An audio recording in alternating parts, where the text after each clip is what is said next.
ያው አንቺ ጥሩ ነገር ስለሆነ ያደረግሽው በእነሱ ነገር መበጥበጥ የለብሽም ብዬ አስቤ ነው። አራት አስብ ምንም አልበጠበጥም። ንገረኝ።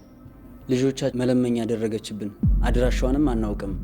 ቃል ገብታ በዛው ጠፋች እና አድራሻዋን የምታውቁ እያሉ ለፖሊስ እያመለከቱ ነበር። አረ እና ይሄ ነገር ለፖሊስ ደርሷል የምትለኝ? አዎ እትዬ፣ እያፈላለጉሽ ነው።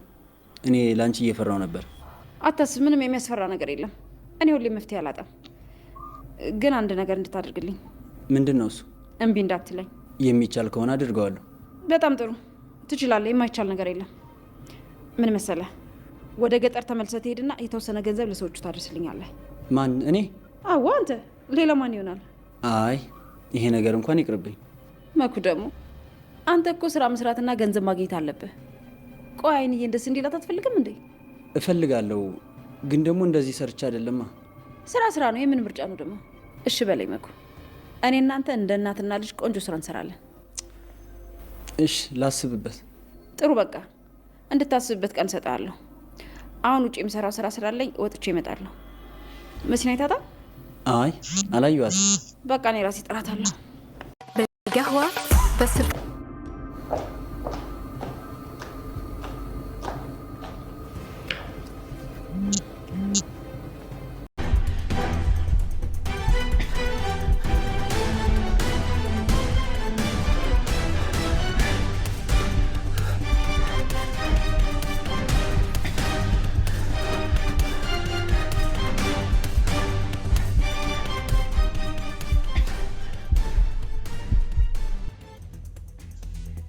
እነማን ናችሁ? ለምንድን ነው የያዛችሁት?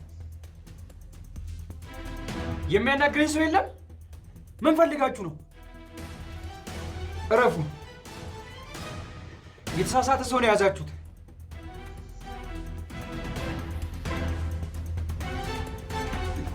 እኔ ምንም አይነት ወንጀል ውስጥ የለሁበትም። ልቀቁኝ!